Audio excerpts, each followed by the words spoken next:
Hi, this is Phil Olson. Thank you for checking out my channel. Be sure to subscribe now by pressing the button below so you can receive my latest videos. You can also click the link below to get immediate access to my books on Amazon. Today we're going to talk about the 18 studies that are in Volume 1. And I just wanted to do a couple minutes overview on the different neck diagrams that will pop up over here and just talk about the studies.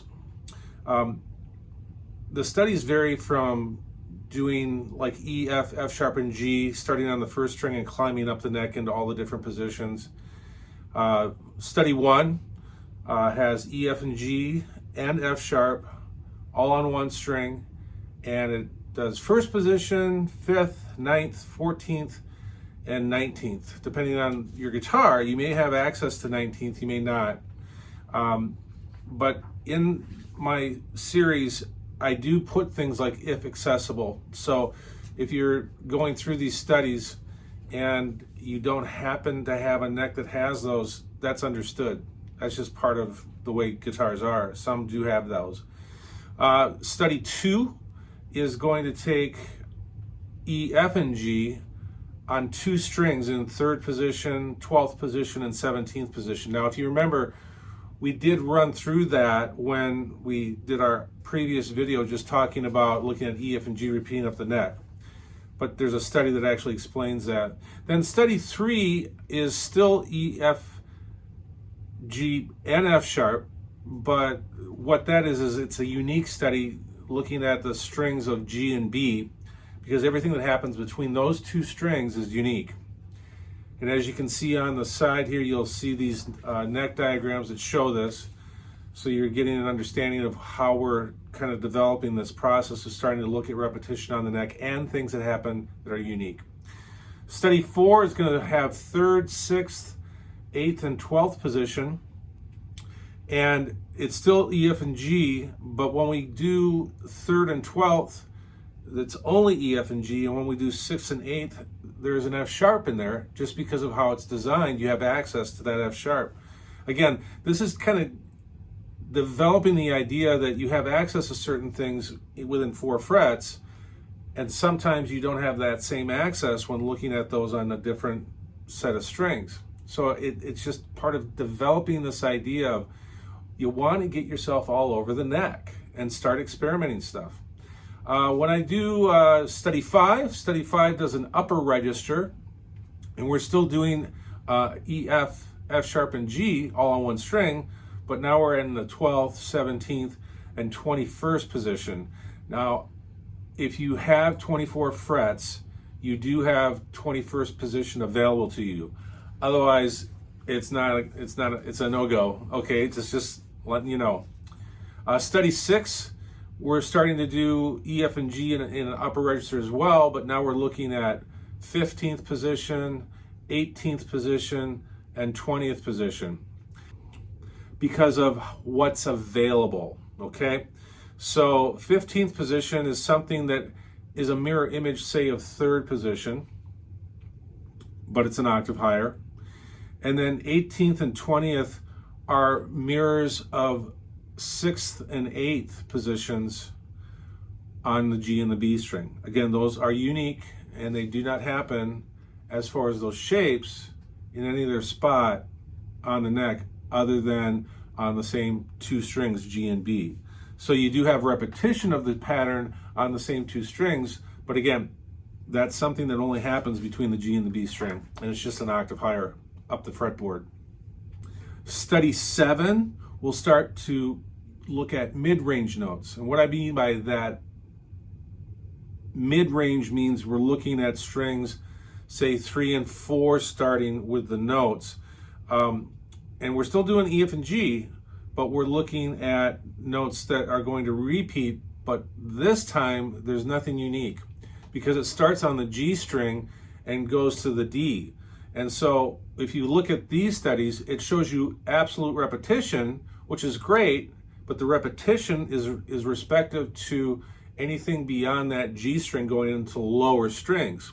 So again, anytime you have this, you have constant repetition, and in this you have first position, and you have fifth position, and you have 10th position. And all of those are exact replicas of those other positions. First, fifth, and 10th are identical as far as the pattern.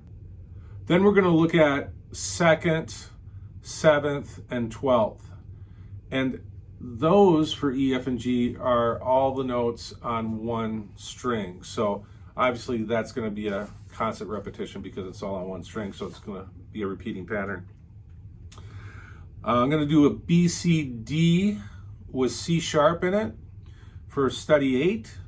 And again, as you're looking at these necks, you can see how things are being laid out and how we're looking for repetition, and we're starting to see notes on the neck.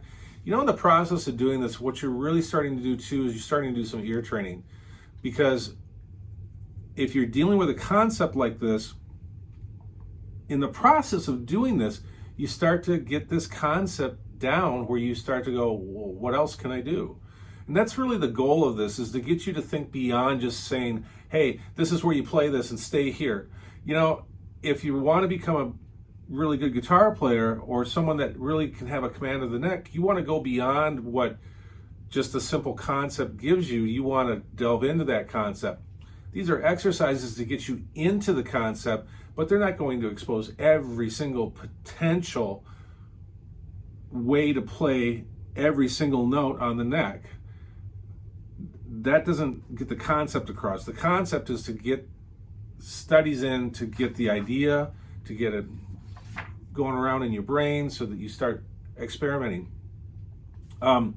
Study 9 deals with first position and third position between the G and the B string, and the notes are C, C sharp, D, and B, or we could say B, C, C sharp, and D. And again, those are unique, and as you can see on the neck grid here, it shows that. Study 10 dives into just 2 positions of B, C, and D, but it is kind of a mid-range. It starts at the 7th position and repeats at the 12th position. Study 11 covers D, E, and F as a lower register in 1st, 5th, and 10th position. And so that's, again, getting that exposed, trying to see that repetition. Study 12 does D, E, and F, but it does it in 2nd and 7th position. And so that's on 2 strings rather than just 1 string. Study 13 does low register A, B, and C, and it covers 3 positions. It covers 1st and 5th. Study 13 has A, B, and C in the lower register on 1st position and 5th position, and then also in 2nd position. 2nd position is on 2 strings. Continuing with some mid-range stuff, study 14 does A, B, and C starting on the 3rd string in 2nd, 7th, and 12th position. And just a side note too, you know, the reason I'm doing this is I just want to talk about the different positions and show you the neck grids, because if you have the book, you've got all this laid out in front of you. And if you don't have it, you kind of get an idea for, hey, this is what's in the book, and it starts delving into these different places where you can do these studies.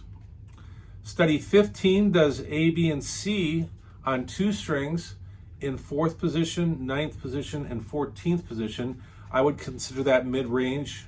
As you can see, according to the neck grid on the side here, it shows that. Study 16 goes into the upper register. I would call it upper register, starting with A, B, and C on the high E string, starting in 5th position, in 10th position, and 14th position, as you can see. Study 17 has A, B, and C, but it has it in 2 positions that repeat, and it's in 7th position and 16th position. So why throw that out? Well, because I jumped and left out 12th position, because 12th position happens between the G and the B string. So again, that's unique. So this is just to show repetition. Between the B and the E string, the tuning is a fourth. And between the D and the G string, the tuning is a fourth. So I'm going to find that pattern repeating there. You may have access to this, depending if you have an acoustic, probably not, because 16th position goes all the way to 19th. If you have an electric, more than likely, you should be able to have access to that. And the final study, study 18, does A, B, and C in upper register, but it does it between the G and the B string, so these two are unique. One is 12th position, and one is 13th position. So there's just a sampling of different places where you can play notes repeated up on the neck in different places. And again, this is just a sampling of exercises that you could do this with. In other words, those are the exercises that are in volume 1, but can you do this in a lot of other places? Yeah, you can try other notes, play other riffs. I would encourage you to do this when you're doing a riff. And what I mean by that is whatever the riff is, we've talked about this before, you can play it in other spots. Now, just a note, in volume 2, I do expose every possible 6 natural note combination within 4 frets of each other. So think of that. That book has exercises that actually show you every possible 6 note variation in an area that are all natural notes, but it covers the entire neck of the guitar in the process. That, again, is a great way to keep this concept going and moving forward as you try to do more and more, gaining that neck knowledge, okay? So that's the video for today. Again, I really encourage you, go hit that button, go to Amazon, get this series. It will open the guitar up for you. Is this a series about how to do blues riffs or how to do rock riffs? No, this is a series about how to understand how the guitar is designed. And once you start gaining that insight, it affects everything you do long term because you have that background here and that applies to what you do here. Okay, guys, have a great day and thanks for watching.